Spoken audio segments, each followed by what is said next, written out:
সামনেই গণভোট, আর একটা প্রশ্ন কিন্তু সবার মনে ঘুরপাক খাচ্ছে। এই যে গণভোটটা হচ্ছে, এর ভেতরে আসলে আছেটা কি?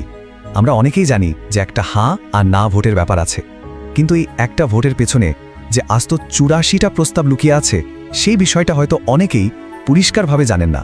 তো আজকের এই বিশ্লেষণে আমরা ঠিক এই জটটাই খোলার চেষ্টা করব।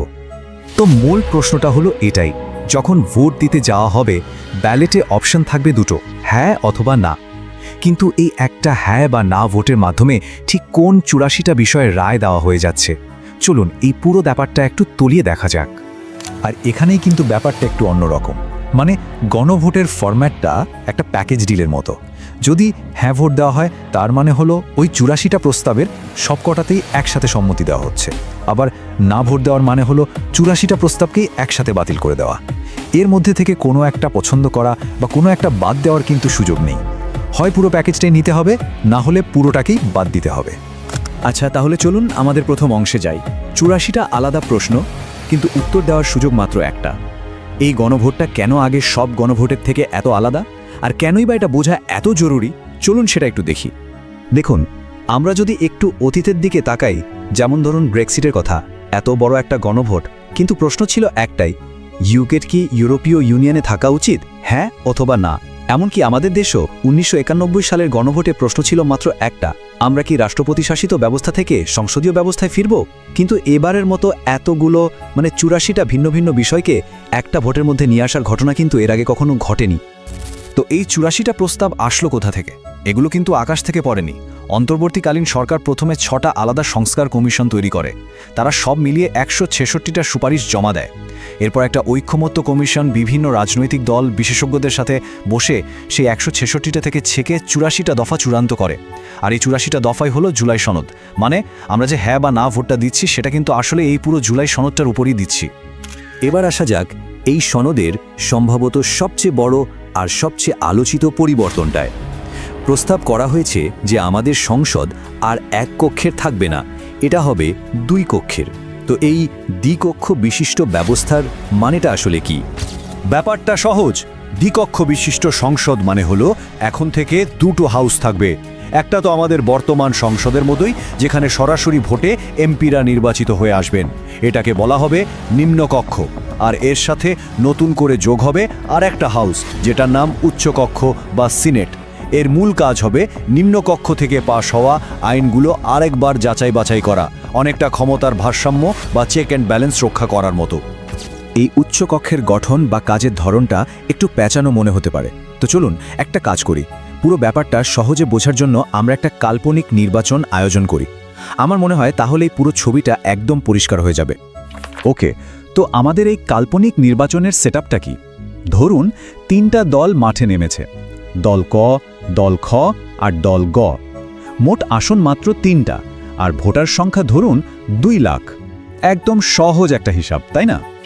তো ভোটের ফলাফল আসলো, দেখা গেল দল ক ৩টা আসনের মধ্যে ২টা জিতে গেছে, আর দল খ পেয়েছে ১টা আসন। তো আমাদের এখনকার নিয়ম অনুযায়ী কি হবে? খুবই সোজা, দল ক সরকার গঠন করবে, কারণ নিম্নকক্ষে তাদেরই সংখ্যাগরিষ্ঠতা। এই পর্যন্ত তো সব ঠিকই আছে, কিন্তু আসল মজাটা এখানেই। দেখা গেল দল ক বেশি আসন জিতলেও সারা দেশে মোট ভোটের হিসাবে কিন্তু দল খ এগিয়ে আছে। তারা পেয়েছে মোট ভোটের ৪৫%, যেখানে আসনজয়ী দল ক পেয়েছে ৪১%। মানে আসন বেশি পেলেও জনপ্রিয় ভোট কিন্তু বেশি পেয়েছে দল খ। তাহলে নতুন ব্যবস্থায় কি দাঁড়ালো? ব্যাপারটা হলো আসন জেতার কারণে দল ক সরকার ঠিকই গঠন করবে, মানে নিম্নকক্ষের নিয়ন্ত্রণ থাকবে তাদের হাতে। কিন্তু যেহেতু সারা দেশে মোট ভোট বেশি পেয়েছে দল খ, তাই নতুন যে উচ্চ কক্ষটা তৈরি হবে সেটার নিয়ন্ত্রণ থাকবে তাদের হাতে। এর মানে কি? এর মানে হলো সরকার চাইলেই হুটহাট করে যে কোনো আইন পাশ করে ফেলতে পারবে না। যে কোনো বিলকে নিম্নকক্ষ এবং উচ্চকক্ষ ২ জায়গাতেই পাশ হতে হবে, আর এটাই ক্ষমতার আসল ভারসাম্য তৈরি করবে। আচ্ছা, সংসদ তো গেল, এবার চলুন দেখি দেশের সবচেয়ে ক্ষমতাধর দুটো পদ, রাষ্ট্রপতি আর প্রধানমন্ত্রীর জন্য কি কি নতুন নিয়ম প্রস্তাব করা হয়েছে। রাষ্ট্রপতির ক্ষমতার ক্ষেত্রে একটা দারুণ ভারসাম্য আনার চেষ্টা করা হয়েছে। একদিকে বাংলাদেশ ব্যাংকের গভর্নর বা মানবাধিকার কমিশনের মতো গুরুত্বপূর্ণ পদে নিয়োগ দেওয়ার জন্য তাকে স্বাধীন ক্ষমতা দেওয়া হচ্ছে, আবার অন্যদিকে তার ক্ষমা করার যে ক্ষমতা সেখানে একটা বড় সীমাবদ্ধতা আনা হচ্ছে। এখন থেকে কোনো আসামিকে ক্ষমা করতে হলে ভিকটিমের পরিবারের সম্মতি লাগবে। এটা কিন্তু বিশাল বড় একটা পরিবর্তন। এবার আসি প্রধানমন্ত্রীর কথায়। এখানেও দুটো খুবই বড়সড় পরিবর্তনের কথা বলা হয়েছে। 1 নম্বর, কোনো ব্যক্তি তার জীবনে 2 মেয়াদের বেশি মানে মোট 10 বছরের বেশি প্রধানমন্ত্রী থাকতে পারবেন না। আর 2 নম্বর, যিনি প্রধানমন্ত্রী হবেন তিনি একই সাথে তার রাজনৈতিক দলের প্রধানের পদে থাকতে পারবেন না।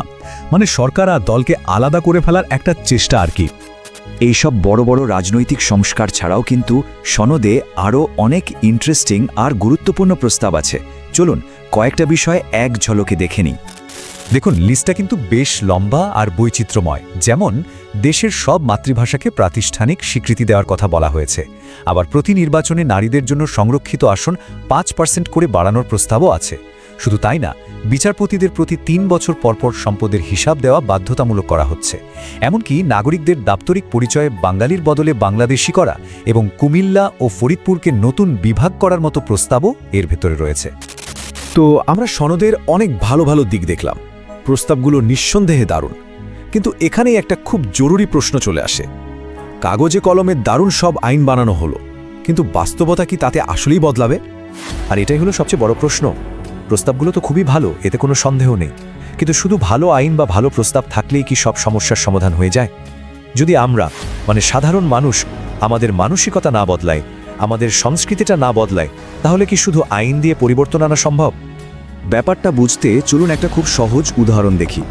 ধরুন কোনো একটা ব্যস্ত রাস্তাকে হর্ন ফ্রি জোন ঘোষণা করা হলো, বড় বড় করে সাইনবোর্ডও টাঙানো হলো। কাগজে কলমে তো নিয়মটা হয়ে গেল, তাই না? কিন্তু বাস্তবে কি হয়? দেখা যায় ওই সাইনবোর্ডের নিচেই মানুষ আগের চেয়েও বেশি হর্ন বাজাচ্ছে। তার মানে আইন তো আছে, কিন্তু কেউ মানছে না। বাস্তবতা এক বিন্দুও বদলায়নি। এই ছোট উদাহরণটাকেই যদি আমরা এখন বড় ক্যানভাসে ফেলি, যেমন ধরুন বিচার বিভাগের স্বাধীনতা বা মত প্রকাশের স্বাধীনতার মতো বিষয়, এই কথাগুলো তো আমাদের সংবিধানে আগেও লেখা ছিল, তাই না? কিন্তু সেটার বাস্তব প্রয়োগ নিয়ে তো প্রশ্ন উঠতেই পারে। তাই নতুন করে একই কথা আবার আইনে লিখলেই যে পরিস্থিতি ম্যাজিক্যালি বদলে যাবে তার কিন্তু কোনো নিশ্চয়তা নেই। সুতরাং মূল ব্যাপারটা দাঁড়াচ্ছে এই যে জুলাই সনদ হয়তো একটা খুব ভালো নিয়মকানুনের সেট হতে পারে, একটা দারুণ রোড ম্যাপ হতে পারে, কিন্তু আসল পরিবর্তনটা তো শুধু কাগজ দিয়ে আসবে না। এটা নির্ভর করবে এর সঠিক প্রয়োগের ওপর আর আমাদের সবার মানসিকতা বদলানোর ওপর। পরিবর্তনটা আসতে হবে একেবারে নিচ থেকে, আমাদের সবার ভেতর থেকে। তো শেষ পর্যন্ত প্রশ্নটা কিন্তু এটাই, ভালো আইন থাকলেই কি একটা ভালো সমাজ গড়া সম্ভব, নাকি ভালো আইনের পাশাপাশি ভালো মানুষ, ভালো সংস্কৃতি আর সেই আইনের প্রয়োগ করার সদিচ্ছাও দরকার? এই গণভোটের সিদ্ধান্ত নেওয়ার আগে এই প্রশ্নটা নিয়ে একবার ভাবা কিন্তু খুবই জরুরি।